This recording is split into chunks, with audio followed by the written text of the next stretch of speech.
Hi, everyone. 2 years ago, my life changed forever. My wife, Kelsey, and I welcomed our daughter, Leela, into the world. Now, becoming a parent is an amazing, amazing experience. Your whole world changes overnight, and all of your priorities change immediately, so fast that it makes it really difficult to process sometimes. Now, you also have to learn a tremendous amount about being a parent, like, for example, how to dress your child. This was new to me. This is an actual outfit. I thought this was a good idea. And even Leela knows that it's not a good idea. So there was so much to learn and so much craziness all at once. And to add to the craziness, Kelsey and I both work from home. We're entrepreneurs. We run our own businesses. So Kelsey is develops courses online for yoga teachers. I'm an author. And so I'm working from home. Kelsey's working from home. We have an infant, and we're trying to make sure that everything gets done that needs done. And life is really, really, really busy. And a couple weeks into this amazing experience, when the sleep deprivation really kicked in, like around week 8, I had this thought, and it was the same thought that parents across the ages, internationally, everybody has had this thought, which is, I am never going to have free time ever again. And somebody said it's true. Yeah, it's not exactly true, but it feels really, really true in that moment. And this was really disconcerting to me, because one of the things that I enjoy more than anything else is learning new things. Getting curious about something and diving in and fiddling around and learning through trial and error and eventually becoming pretty good at something.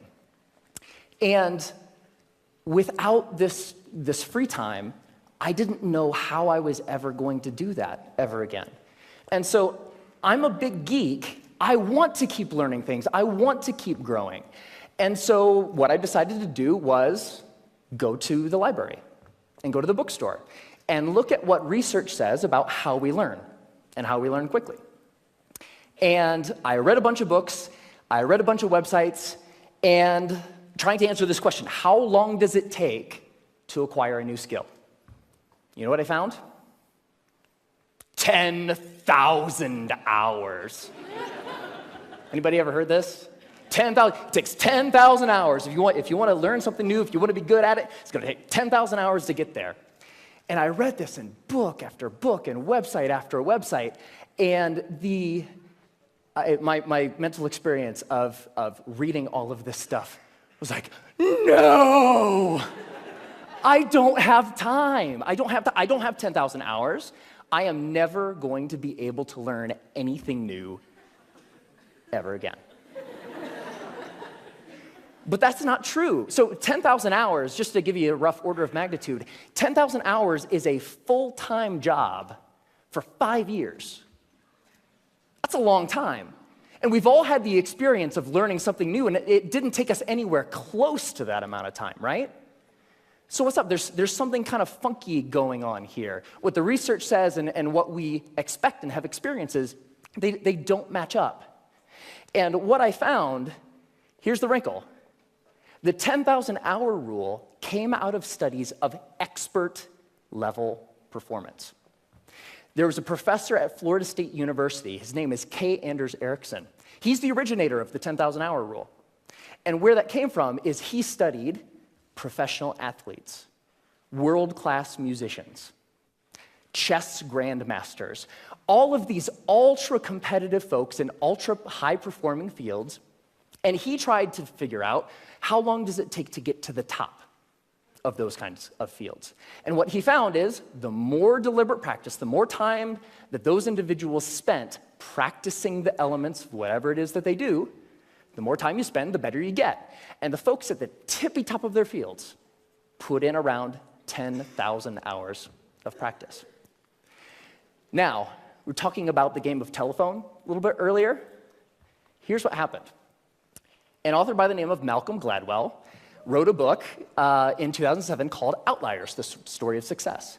And the centerpiece of that book was the 10,000-hour rule. Practice a lot, practice well, and you will do extremely well. You'll reach the top of your field. So the message, what Dr. Erickson was actually saying is, it takes 10,000 hours to get to the top of an ultra-competitive field in a very narrow subject. That's what that means. But here's what happened. Ever since Outliers came out, immediately came out, reached the top of the bestseller list, stayed there for 3 solid months. All of a sudden, the 10,000-hour rule was everywhere. And a society-wide game of telephone started to be played. So this message, it takes 10,000 hours to reach the top of an ultra-competitive field, became, it takes 10,000 hours to become an expert at something. Which became, it takes 10,000 hours to become good at something. Which became, it takes 10,000 hours to learn something. But that last statement, it takes 10,000 hours to learn something, it's not true. It's not true. So, what the research actually says, if I spent a lot of time here at the CSU library in the cognitive psychology stacks, because I'm a geek. And when you actually look at the studies of skill acquisition, you see over and over and over a graph like this. Now, researchers, whether they're studying a motor skill, something you do physically, or a mental skill, they like to study things that they can time, because you can quantify that, right?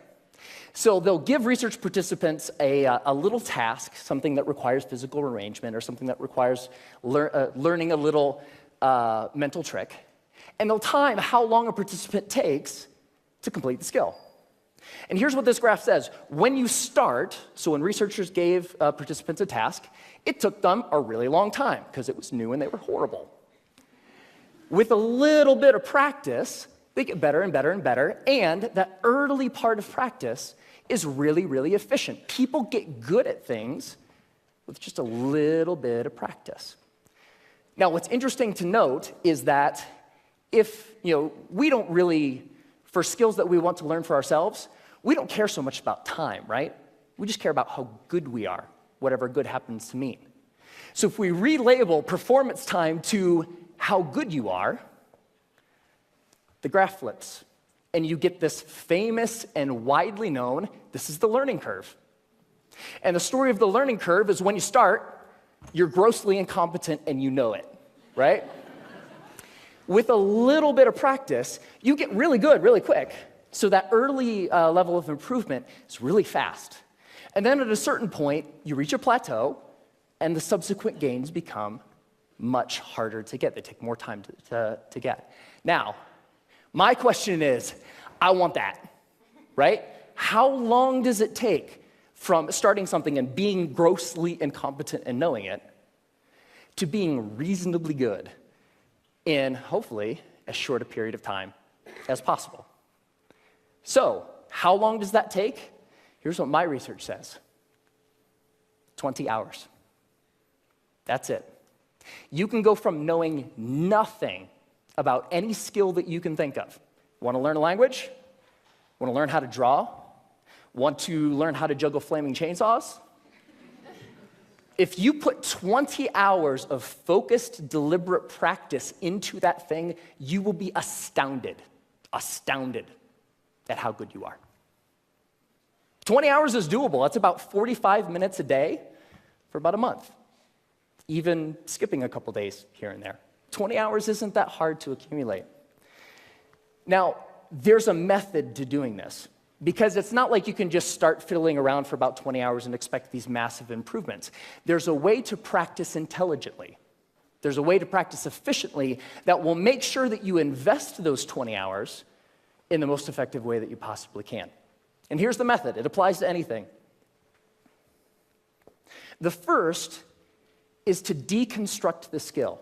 Decide exactly what you want to be able to do when you're done, and then look into the skill and break it down into smaller and smaller pieces. Most of the things that we think of as skills are actually big bundles of skills that require all sorts of different things. The more you can break apart the skill, the more you're able to decide what are the parts of this skill that will actually help me get to what I want, and then you can practice those first. And if you practice the most important things first, you'll be able to improve your performance in the least amount of time possible. The second is learn enough to self-correct. So get 3 to 5 resources about what it is you're trying to learn. Could be books, could be DVDs, could be courses, could be anything. But don't use those as a way to procrastinate on practice. I know I do this, right? Get like 20 books about the topic. It's like, I'm going to start learning how to program a computer when I complete these 20 books. No, that's procrastination.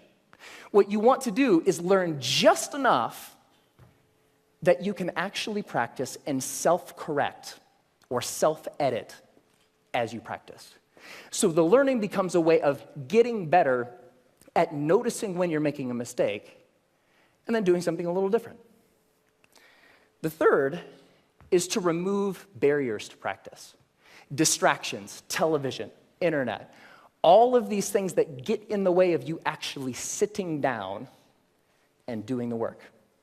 And the more you're able to use just a little bit of willpower to remove the distractions that are keeping you from practicing, the more likely you are to actually sit down and practice, right? And the fourth is to practice for at least 20 hours. Now, most skills have what I call a frustration barrier. You know, the grossly incompetent knowing it part. That's really, really frustrating. We don't like to feel stupid. And feeling stupid is a barrier to us actually sitting down and doing the work. So by pre-committing to practicing whatever it is that you want to do for at least 20 hours, you will be able to overcome that initial frustration barrier and stick with the practice long enough to actually reap the rewards. All right? That's it. It's not rocket science. 4 very simple steps that you can use to learn anything. Now, this is easy to talk about in theory, but it's more fun to talk about in practice. So one of the things that I've wanted to learn how to do for a long time is play the ukulele. Has anybody seen Jake Shimabukuro's TED Talk where he plays the ukulele and makes it sound like he's like an ukulele god? It's amazing. It's like I saw that. It's like, that is so cool. It's such a neat instrument. I would really like to learn how to play. And so I decided that to test this theory, I wanted to put 20 hours into practicing the ukulele and see where we got. And so the first thing about playing the ukulele is in order to practice, you have to have one, right? So I got an ukulele, and my lovely assistant, thank you, sir. I think I need the cord here. It's not just an ukulele, it's an electric ukulele. Yeah. So the first couple hours are just like the first couple hours of anything. You have to get the tools that you're using to practice. You have to make sure that they're available. My ukulele didn't come with strings attached. I had to figure out how to put those on. Like, that's kind of important, right? And learning how to tune and learning how to make sure that all of the things that need to be done in order to start practicing get done, right? Now, one of the things when I was ready to actually start practicing was I looked in online databases and songbooks for how to play songs. And they say, okay, ukuleles, you can play more than one string at a time, so you can play chords. That's cool. You're accompanying yourself. Yay, you. And when I started looking at songs, I had an ukulele chord book that had like hundreds of chords. I was like looking at this thing, like, whoa, that's intimidating. But when you look at the actual songs, you see the same chords over and over, right? As it turns out, playing the ukulele is kind of like doing anything. There's a very small set of things that are really important and techniques that you'll use all the time. And so in most songs, you'll use 4, maybe 5 chords, and that's it. That's the song. You don't have to know the hundreds as long as you know the 4 or the 5. So while I was doing my research, I found a wonderful little medley of pop songs by a band called Axis of Awesome. And somebody knows it. And what Axis of Awesome says is that you can learn, or you can play pretty much any pop song over the past 5 decades if you know 4 chords. And those chords are G, D, E minor, C. 4 chords, pump out every pop song ever, right? So I thought, this is cool. I would like to play every pop song ever. So that was the first song I decided to learn. And I would like to actually share it with you. Ready? All right.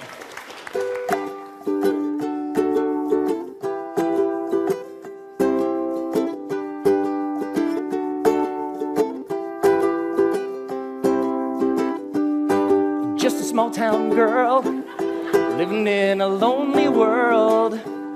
She took the midnight train going anywhere. I heard that you settled down, that you found a girl, that you're married now. Every night in my dreams I see you, I feel you. That is how I know we'll go on.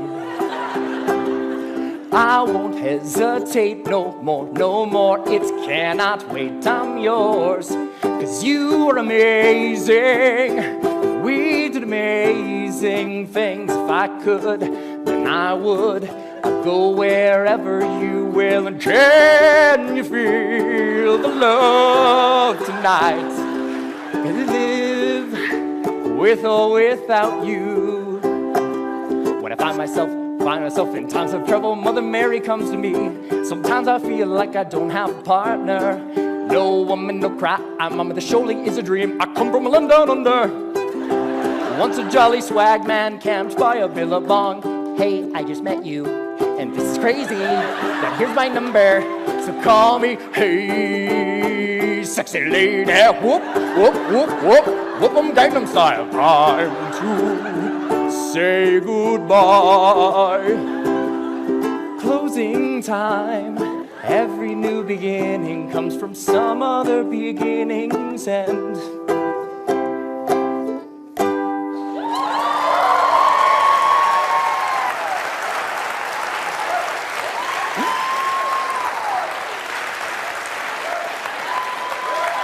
Thank you. Thank you. I love that song. And I have a secret to share with you.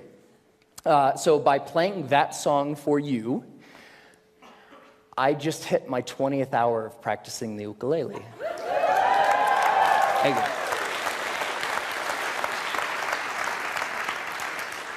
And so it's amazing, pretty much anything that you can think of. What do you want to do? The major barrier to learning something new is not intellectual. It's not the process of you learning a bunch of little tips or tricks or things. The major barrier is emotional. We're scared. Feeling stupid doesn't feel good. In the beginning of learning anything new, you feel really stupid. So the major barrier is not intellectual, it's emotional. But put 20 hours into anything. Doesn't matter. What do you want to learn? You want to learn language? You want to learn how to cook? You want to learn how to draw? What turns you on? What lights you up? Go out and do that thing. It only takes 20 hours. Have fun.